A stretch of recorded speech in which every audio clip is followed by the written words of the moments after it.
नमस्कार, मैं ममता दुबे। सरकार बोलती है सबका साथ सबका विकास, लेकिन सवाल यह है क्या वोट का हक भी सबके लिए है।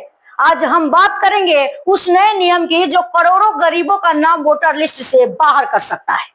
निर्वाचन आयोग का नया नियम आया है तो अगर आपने ब्लू फॉर्म भरकर अपने वोटर कार्ड का फिर से वेरिफिकेशन नहीं कराया तो आपका नाम वोटर लिस्ट से काट दिया जाएगा और उसकी अंतिम तिथि भी 25 जुलाई तक है। बिहार में जितनी चर्चा विधानसभा चुनाव को लेकर है उससे ज्यादा चर्चा इस बात की है कि वहां के लोग वोट कैसे डालेंगे, क्योंकि वोट डालने में चुनाव आयोग के नए दिशा निर्देशों के तहत लोगों को काफी मुश्किलें पेश आ रही हैं।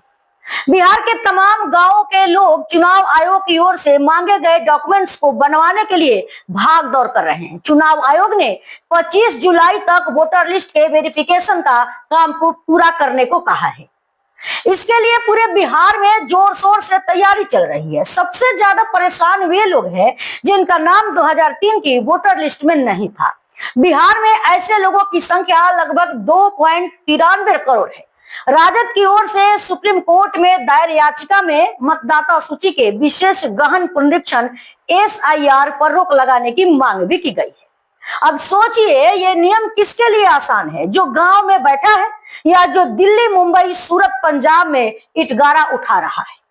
हर साल बिहार से लाखों लोग बाहर जाते हैं, खेत, फैक्ट्री, दुकान, होटल में काम करने। सुबह 6 बजे से रात 10 बजे तक मजदूरी करने वालों के पास न छुट्टी है, न साधन, न उनके पास स्मार्टफोन है, न साइबर कैफे में 50 रुपये देने की हैसियत है। ऐसे लोग 10 दिन में फॉर्म भरने गाँव कैसे लौटेंगे? किराया कहां से लाएंगे? छुट्टी कौन देगा? और अगर वे नहीं आ पाए तो वोटर लिस्ट से नाम काट दिया जाएगा, यानी उनका लोकतंत्र से रिश्ता खत्म कर दिया जाएगा। अब सरकार से सवाल है कि जब आपने कहा कि आधार कार्ड ही पहचान है, तब उसी आधार से राशन मिल रहा है, गैस मिल रहा है, स्कूल में नामांकन हो रहा है, तो फिर वोट देने के लिए आधार फेल क्यों है? क्या गरीब का वोट अब भरोसे लायक नहीं रहा? क्या मजदूरी करने की सजा यह है कि लोकतंत्र से बाहर कर दिया जाए? क्या सरकार सिर्फ उन वोटों को बचाना चाहती है जो उनके काम के हो?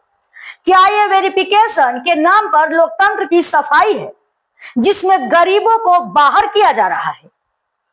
और सबसे बड़ा सवाल यह है कि जिस आदमी ने देश को बनाया, ईंट जोड़कर इमारत खड़ी की, अब क्या उसका नाम लोकतंत्र से मिटा दिया जाएगा?